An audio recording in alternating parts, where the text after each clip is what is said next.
Hello guys, welcome to our channel. Today I am going to show you how to switch back to personal account on Instagram. Okay, so let's get started. Then first of all click on Instagram app.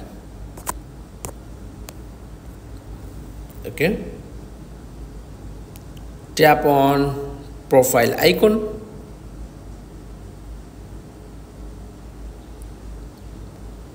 Click on three-line option, scroll down,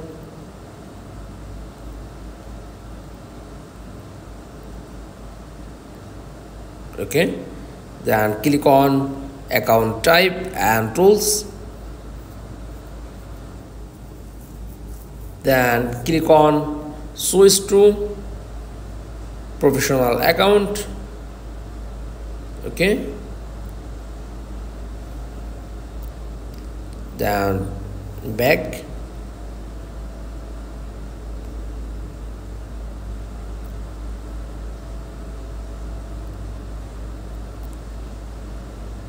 then your account right now personal account, then switch to professional account and back switch to personal account. That's all. Thanks for watching. Please like, comments and subscribe. Thank you.